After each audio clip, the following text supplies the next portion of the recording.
All right, hello everyone. It's Friday. I got a little cloudy outside. We're looking forward to taxes being due this week. If you forgot that, don't forget. I got my dog down here at my feet, wondering why I'm talking to a camera. We are going into week 3. Pretty excited about how things are going so far. Coming off of week 2, we got our first introduction to the historical arc of ubiquitous computing. That's our high-level work that we've been doing. We are down at the bottom level, we're looking at how XML is working, and then in the middle, we're sort of bringing those two things together with an assessment of cloud computing and what that is and what that looks like. Had some good conversations with some of you in office hours, talking about some of the questions that you've had about the material. That's been great. I really enjoy having those kinds of conversations with you all. And TAs and I are keeping in good communication about how things are going in the back end. I received some good, I know some of you are still working on week 2, but for those of you who got ahead and gave me a little bit of feedback, I got some good feedback about the quizzes needing to be unmuted. So we're going to go ahead and unmute them going forward so that you can get immediate feedback on the quizzes if you need to retake them. Now, be aware that some of the questions on the quizzes require manual grading. And so until we're able to manually grade them, they're going to show up as zeros. So that's not the final grade, but that's one of the side effects of unmuting things early, is that sometimes you'll see grades that haven't actually been finally graded. Today is the first day when all of week 1's materials are past the late window. And so we're going to start rolling out some grades for that as soon as we complete them. TAs are busily working away on that for us all. Great, so going into week 3, we are continuing on our trajectory of the high-level arc of mobile and ubiquitous computing. The next paper we're going to look at is going to be one called Yesterday's Tomorrows. And Yesterday's Tomorrows is actually a critique of the paper that we just read last week, The Computer for the 21st Century. It's a critique that was partially co-authored by one of the professors in the UCI informatics department, Paul Durish.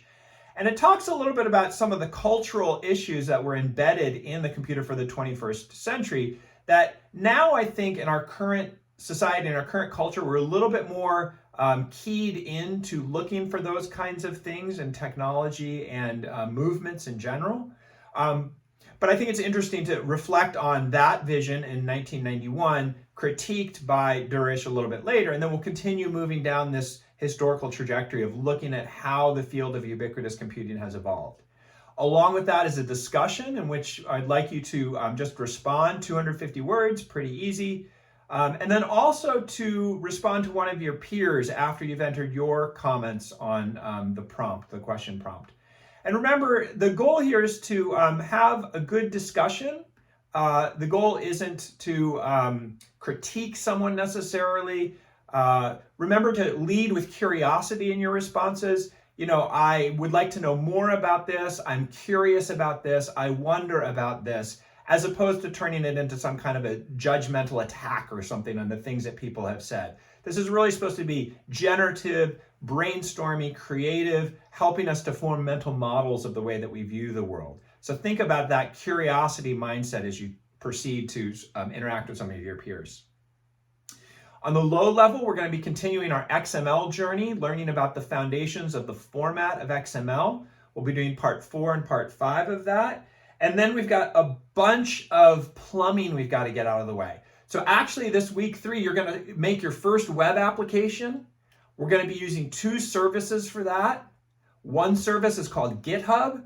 That manages computer code on the cloud. The other service we're going to use is called Heroku. That manages running web applications on the cloud. And there's an explainer for that in the curriculum this week. You'll sign up for an account on GitHub and you'll sign up for an account on Heroku. And then you're going to sign up for a student developer pack, which covers a wide range of services that are available on the internet.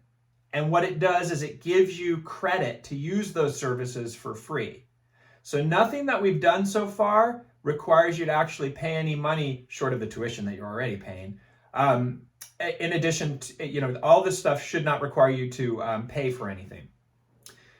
We're also going to for the first time, in addition to signing up for Heroku, in addition to signing up for GitHub, we're going to ask you to do 2 short lessons on Code Academy.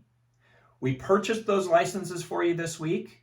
We sent out invitations, and we're going to have you answer that invitation to Code Academy and then do 2 short lessons.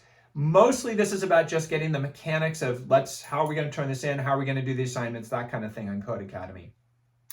And down at the bottom of the Code Academy assignment, there's a little pro tip for how to take a really good screenshot in Chrome tools. There's a little internal hack for Chrome that you can look at to get a really high quality screenshot.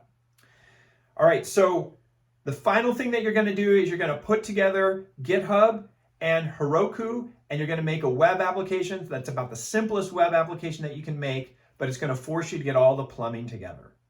So just to summarize, high level, yesterday's tomorrow, low level, XML 4 and 5, and then a bunch of plumbing with Code Academy, GitHub, and Heroku.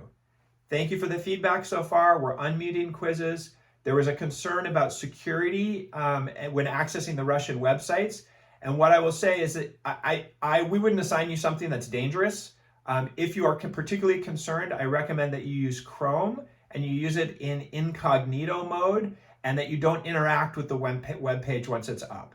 Chrome does an awful lot of work to protect you, especially in incognito mode, against tracing and against malware until the point at which you start interacting with the website. Once you start interacting with the website, you can expose your own information, and Chrome's not going to stop you from doing that. But just loading up the website in Chrome in an incognito window, we're not going to send you to anything that's particularly dangerous in that regard.